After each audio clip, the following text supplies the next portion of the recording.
나 7시 29분입니다. 최근에 강원특별자치도 논의가 본격화되면서 다시 강원도의 지방은행 설립 이슈가 제기되고 있습니다. 강원특별자치도의 정책을 뒷받침하기 위해서라도 필요하다는 건데요. 이시엔 토크에서 강원도 지방은행의 필요성과 그 설립 가능성을 알아보겠습니다.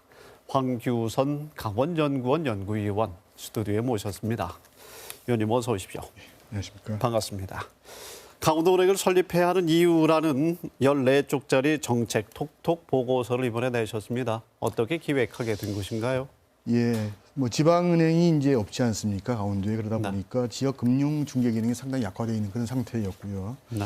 그러다 보니까 지역 자금 여기 유출이 심화되면서 지역 자금이 지역 기업에게 연결되는 지역 경제 선순환 구조가 상당히 훼손되어 있는 그런 상황이었습니다. 그러다 보니까 지방은행의 부재가 좀 크게 느껴졌었고요. 이와 함께 또의 특별자치도 출범과 맞물려서 이 정책 분권을 뒷받침하기 위해서는 지방은행이 필요하다 하는 것, 이런 필요성을 제기할 그럴 필요성이 있다는 점에서 보고서를 작성하게 됐습니다. 자금이 유출되면서 돈이 지역에서 돌지 않고 정책의 뒷받침이 약하고 예, 알겠습니다. 그런데 역사적으로 봤을 때 강원도에도 20여 년 전에 지방은행이 있었죠. 예, 그렇습니다. 사실 지방은행이 최초 설립된 거는 정부가 1997년도에 그 1도 1은행 정책을 폈습니다. 이제 그 조치로 강원은행이 1970년 4월 달에 설립이 되었는데요. 설립된 이후에 지역 금융 시스템의 한 축으로 중요한 역할을 하다가 IMF 이제 외환위기 때 금융 구조조정 그 일환으로 1999년 9월 달에 당시 이제 조은행에 인수합병되면서 사라지게 되었습니다. 사라진 지 23년이 됐습니다. 그렇습니다. 그럼 이 시점에서 다시 필요한 이유는 무엇일까요? 예, 우리 지역 경제 측면에서 보는 게 중요한데요. 일단 지방은행이 필요한 이유를 먼저 보면은 자금 여기 유출 억제와 지역의 금융 중개 기능 강화에서 이제 먼저 그 이유를 찾을 수 있습니다. 이 지역에서 조달된 자금이 지역 경제 주체에게 원활히 공급되는 이런 선순환 구조가 정착되어야 되는데 이 지역을 근거로 하는 그 은행이 없을 경우는 이 지역 자금 유출이 심화되고 있는 거를 저희도 그렇고 은행이 지방은행이 없는 충청도도 그렇고 보고 있습니다. 그와 함께 또 이 지방은행은 실제로 지역 경제에 원활한 자금 공급 역할을 합니다. 그렇기 때문에 또 지역 경제에서 우리 강원도 같은 경우는 중소기업이 상당히 많은 그런 주축을 이루고 있는데 이 실제 보면은 지방은행은 그 의무 대출 비율이 그 지방은행 60%를 차지합니다. 하지만은 그 시중은행은 45%밖에 안 되거든요. 그렇군요. 이렇게 본다 그러면은 지역의 자금 공급량을 늘리는데 지방은행이 상당히 큰 역할을 한다고 볼 수 있습니다. 15%포인트의 차이가 있네요. 그렇습니다.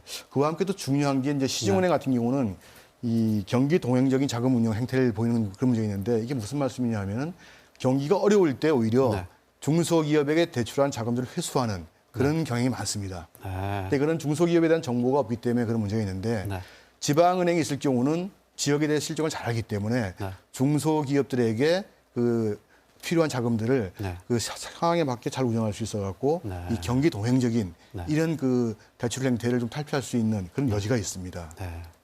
우리 지역에 더 필요하겠다 이런 생각이 그래서 드는데요.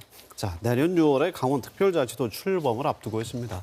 이 시기에 더 필요하다고 하는데 황 박사님 왜 그렇습니까? 예, 특별자치도가 출범하게 되면 우리가 이제 장기적 번영을 생각해야 되지 않겠습니까? 그러기 위해서는 경제구조 고도화가 필요한데 그런 경제구조 고도화를 이제 지원하기 위해서는 지역의 금융기관이 꼭 필요하다는 게 판단입니다. 왜냐하면 이제 장기적인 성장 잠재력과 그 성장을 계속 지속하기 위해서는 저기 안정적인 자금 공급원이 있어야 되지 않습니까? 그런 자금 공급원이 없기 때문에 그런 면에서 좀 마이너스 요인이 될 수 있고요. 또 하나가 이제 그 특별자치도가 이제 우리가 실현되게 되면은 정책 분권이 상당히 중요하게 되는데 이것을 그 뒷받침하는 데는 금융 주권을 확보하는 게 상당히 중요합니다. 지역에서 최소한의 금융 주도권을 확보하지 못한다 그러면 아마도 이 특별자치도 비전 달성하는데도 상당한 어려움이 좀 있을 것입니다. 그런 면에서 이제 지방은행을 다시 설립하는 그런 중요성이 있다 하겠습니다. 매우 중요한 말씀을 해주셨는데요. 그런데 23년 동안 다시 설립되지 못했습니다. 경제적인 어려움 때문일 텐데 앞으로 예상되는 설립의 어려움은 그럼 무엇일까요? 이 제도적인 어려움을 비롯해서 상당히 여러 가지 어려움이 있는데요. 첫째는 설립 자본금 문제가 이게 문제가 되는데 법적 설립 자본금이 250억이지만은 실제로는 인력 운영이나 시스템 구축 같은 비용을 다 우리가 감안하면 최소한 3천억 정도는 필요할 것이라는 게 중론입니다. 네, 네. 그렇지만 실제로는 아마 이보다 더 들 가능성이 있는데요.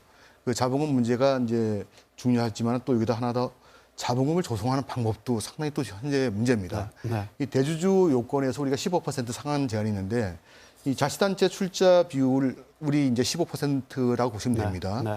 이런 상황에서 강원도 같은 경우는 우리 지역을 거점으로 하는 기업이 좀 투자를 해줘야 되는데 그런 유력한 기업이 없지 않습니까? 그러게 말입니다. 그러다 보니까 이제 자금을 조성하는 방법이 좀 힘들어지는 문제가 있고요. 또 하나 우리나라는 금융과 산업을 분리하는 그런 정책을 네, 네. 계속 유지하고 있습니다. 그러다 보니까 주주하고 특수관계인에 대한 대출 제한 같은 이런 제한들이 있습니다. 네. 그러다 보니까 또 지방은행 설립할 때 기업이 참여하는데 또 제약이 되는 또 이런 문제가 있습니다.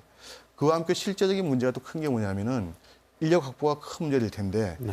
이 지방은행이 이제 설립되더라도 이 운영은 일반 시중은행과 같은 규모의 네, 네. 운영을 해야 된다고 봐야 됩니다. 그러면 그런 정도 운영 능력이 있는 임직원을 확보해야 되는데 네. 그게 쉽지는 않은 면이 있고요. 네. 또 설립 초기에는 어느 기관이나 다양한 문제들이 동시에 발생할 수 있는 그런 여지가 있지 않습니까? 네.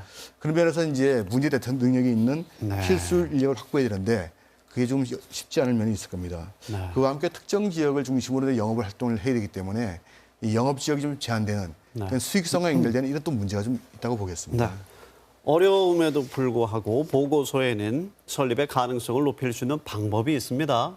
끝으로 자세히 좀 말씀 부탁합니다. 예, 뭐 다양한 방법이 있겠지만 현실적인 단계에서 본다면은 일단은 도민과 지역 기업 또 연구 기업 자치단체를 중심으로 해서 도민주를 발행하는 방법입니다. 네. 여기다가 이제 좀 가미를 하게 되면은 지역과 이제 좀 관계가 깊은 건 기업, 대기업들로부터 네. 그 투자금을 받는 이런 방안이 가장 그 타당성이 높은 방법이 될 겁니다.